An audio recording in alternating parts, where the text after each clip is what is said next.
tead, mis vahe on eksperdil ja suurmeistril? Ei tea.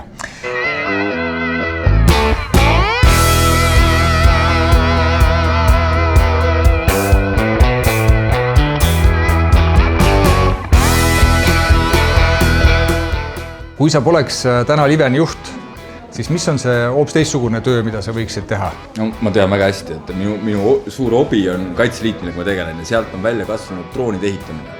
Nii et minu vaba aeg täna, mis ei ole Livenis ja mis ei ole peres, läheb absoluutselt droonide ehitamisele. Mäletad, milline oli su esimene investeering? Avalikult enampakkumiselt ostsin aastal 2009 elamu Krundinõmmele. Vau! Ja kuidas, mis sa tegid sellega? Ma pidin selle maha müüma, ma plaanisin seda teha oma kodu, aga siis me asutasime Livenit ja see oli raha vaja ja siis see plaan lükkus edasi. Aga kas see oli hea investeering? No 2009 siis seal enampakkumisel ei osalenud kedagi peale minu ja see oli üpris soodsa hinnaga täna 30 000 eurot vist tänas. No okei.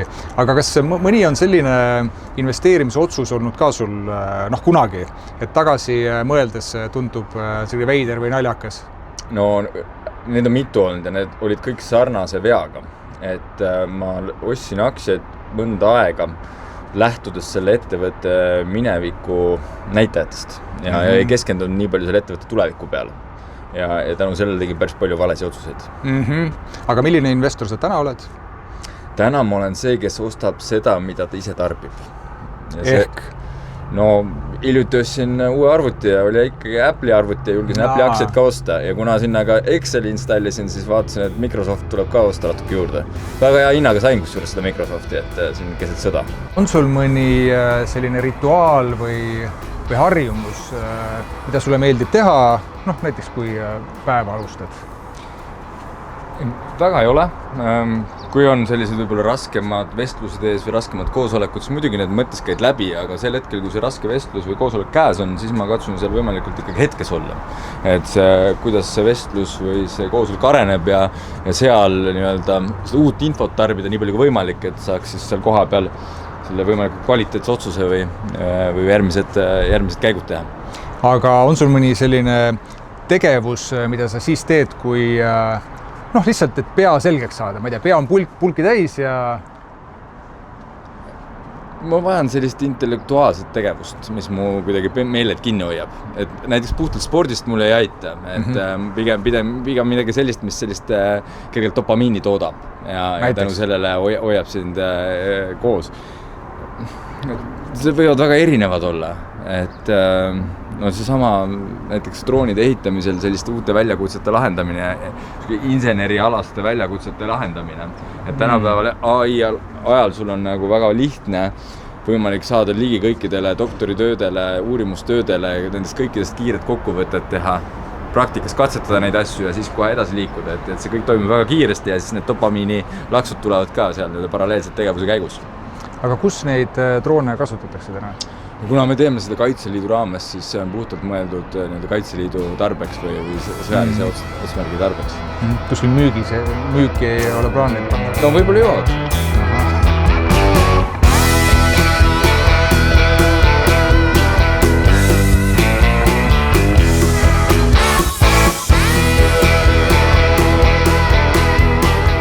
On sul mõni selline raamat ka, mille juurde sa ikka jälle tagasi tuled? Ei ole, pigem iga raamat natuke midagi jätab ja kuidagi muudab sind ja ma loen üpris palju, ma arvan, et 8, 9, 10 raamatut iga aasta süvenenud ja võib-olla viimane, mis mind võib-olla kõige rohkem muutis, oli selline 9 Lies About Work ja kus ma sain aru, et ma ei pea olema juhina keegi teine, vaid ma võin täitsa mina ise olla ja tegelikult mõned asjad võib-olla tulevad hästi välja, mõned võib-olla halvemini, aga see autentsus loeb. Ja ma olen ka lugenud seda. Aga mis stiili sulle meeldib lugeda? Ma loen väga praktilisi asju, juhtimise, kinnisvara, kõigi selliste asjadega seotult, et selline eneseareng selles valdkonnas on mulle tähtis ja huvitav. Mis sind Tallinna linnaruumis regulaarselt rõõmustab ja mis vaikselt häirib? Ma ise elan Kalamäe kandis, töötan ka seal, nii et kogu see piirkond, tööle minek, tulek, see on selline natuke elamise elamise tunne, et seal sellist või täitsa autovalt elada ja täitsa mõnus on, et see osa rõõmustab. Sealt väljapoole siis ma tunnen, et selline võib-olla visiooni puudus, et see Tallinnat edasi arendada ja luua seda keskkonda nii-öelda võimalikult paljudele.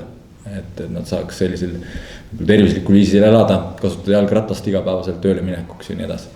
Hommik või õhtu? Hommik. Kõhutunne või süvaanalüüs? Kõhutunne. Pikk plaan või kiire kohanemine? Kiire kohanemine. Suvi või talv? Suvi. Kiire otsus või mõtteteel? Kiire otsus, aga vajadusel uue infoga mõtlen ümber. Raamat või podcast? Raamat.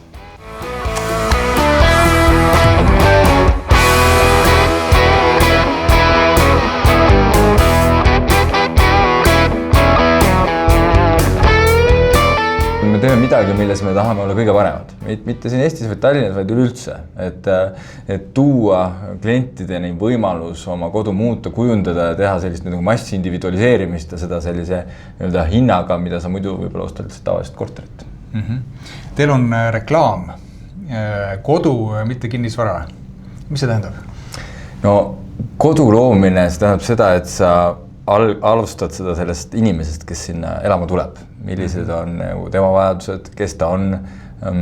Kodu ei ole ju asi, kodu ei ole kinnisvara, kodu on tunne, mida sina või mina mingi kinnisvara objekti osas tunneb ja me siis tegeleme selle kodu loomisega. Kuidas sa seletaksid kellelegi, milleks üldse börsil olla? Ma arvan, et kui sa tahad ehitada avatud, usaldusväärset ettevõtet, kus usalduse olemasolu on oluline sinu ärile, siis börs võiks kindlasti olla selline õige koht, kuhu minna. Toon sulle ühe näite. Kui me läksime Saksa turule ja siis Saksa turul, et osta maad, pead sa tõendama, et sul on teatud maksevõime. Ja siin ei olnud üldse abi, et mingi Eesti pangakonto välja võtta, et see kuidagi ei suutnud midagi tõendada, jube keeruline oli. Aga hetk, millal me noteerisime meie võlakirjad nimekirjas ja saime saata lihtsalt Nastagi lingi, siis rohkem polnud vaja. Kui sa vaatad ajas edasi, nüüd 10-20 aastat, miks on oluline, et Liven on börsiettevõte endiselt? Ma ise usun, et see investeerimisstrateegia, et osta seda, mida sa ka ise tarbid, muutub aina olulisemaks ja ma arvan, et iga ettevõte, kes on kliendikeskne, võiks oma klientidele, kes võiks olla su fännid, seda võimalust pakkuda, et olla ka selle ettevõtte omanik. Väärt mõte.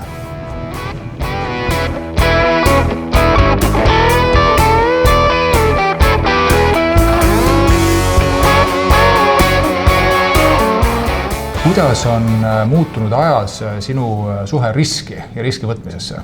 No riski juhtimine on minu jaoks väga südamelähedane teema ja ma ütlen kohe, et kogu selle teema on minu jaoks üks corporate bürokraatia on ära lörtsinud, eks. Aga kui selle asja tuuma vaadata, siis risk oma olemuselt ja ka võimalus on mingi tõenäosusega sündmus, mis tulevikus juhtub.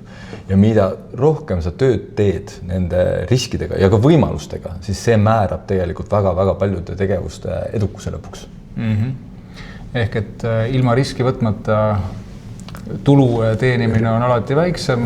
Riskid on alati, aga mida alahinnatakse, on ka need nii-öelda positiivsed võimalused. Ja tihti ei ole riskide realiseerumine, sõltub su endaga otsustest väga tihti. Eriti ettevõtluses sa ise saad otsustada, et kuidas seda riski juhid ja kas see mõju lõpuks on siis nii-öelda suur või väike. Millised otsused on sind juhina kõige rohkem vorminud elus? No need otsused või kogemused, mida sa saad, ja tihti ka vead, mida sa läbi teed, kõik need vormivad ja need inimesed, kes sinu ümber on. Aga kas sa tead, mis vahe on eksperdil ja suurmeistril? Ei tea. Algaja, kui ta probleemi läheb lahendama, siis tema jaoks on väga palju võimalusi. Kui sa oled eksperdiks, siis sa tead täpselt, milline on õige tee. Aga suurmeister on tase, kus sul on eksperdi kogemused, teadmised, aga sul on ka see algaja mõtteviis alles.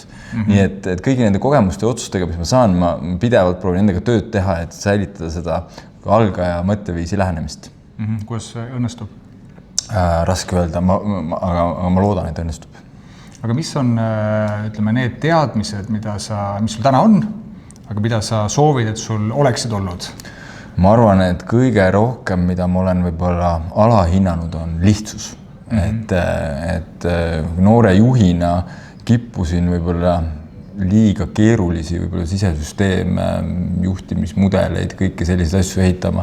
Ja kui ma isegi arvasin, et see natukene keerukust, et sellega saab hakkama, no siis see kulu, mis selle natukese keerukuse peale läheb, osutus alati kordades suuremaks, kui ma arvasin. Just, et lihtsuses peitub võlu tegelikult. Absoluutselt. Ja seda on alati väga raske saavutada, aga sa pead selle nagu väga palju keskenduma, selle panustama. Väga nõus. Eriti kui ettevõte kasvab suuremaks, eks ole, et säilitada see paindlikkus ja väga huvitav. Aga ütle, kui meil oleks selline ajas liikumise masin ja sa saaksid minna endale nõu andma, no ma ei tea, 10 aastat, 20 aastat varem. Et kas sa annaks üldse mingit nõu või jätaksid üldse midagi ütlemata näiteks? Ja ma ei julgeks teha seda. Just see läbi, et ma kardan, et ma rikuks oma algaja mõtteviisi. Ma arvan, et mul oleks nii palju asju tegemata, kui ma oleks teadnud, kui keeruliseks nad tegelikult osutusid. Aga õnneks ma ei teadnud seda ja siis ma julgesin nendega alustada ja peale hakata. No sul on vaja iga päev teha otsuseid, nagu meil kõigil tegelikult. Millised on kõige raskemad? Kõige raskemad on ikkagi inimestega seotud otsused, õige selle meeskonna kokkupanemine, vajadusel siis meeskonnas ka muudatuste tegemine ja kõige keerulisem on siis selline B+ mängijatega seotud otsused, et nad on ju head, milles nad teevad, on väga head, aga kui sa tahad nii-öelda tipptasemel olla, siis ka vahest pead seal tegema vangenduse. Aga ütle lõpetuseks veel sellist asja, et on aasta 2035. Mitte praegu muidugi. Aga mis on Liveni puhul hoopis teistsugune ja mis on täpselt sama? Täpselt sama on lihtne, et Liven loob ikka kodusid, Liven lähtub kliendist, kodu on jätkuvalt midagi, kuhu inimene peale tööd või millegi tahab minna, see on tema selline kindlus, aga milline see kodu on, seda ma küll ei tea, kuidas need ehitatakse, seda ma ka ei tea, et see võib olla mobiilne, see võib olla natuke rohkem virtuaalne, kas seda ehitavad robotid või inimesed, ma arvan, me oleme valmis selleks, me teeme ära. No igal juhul soovin palju edu, jõudu! Aitäh!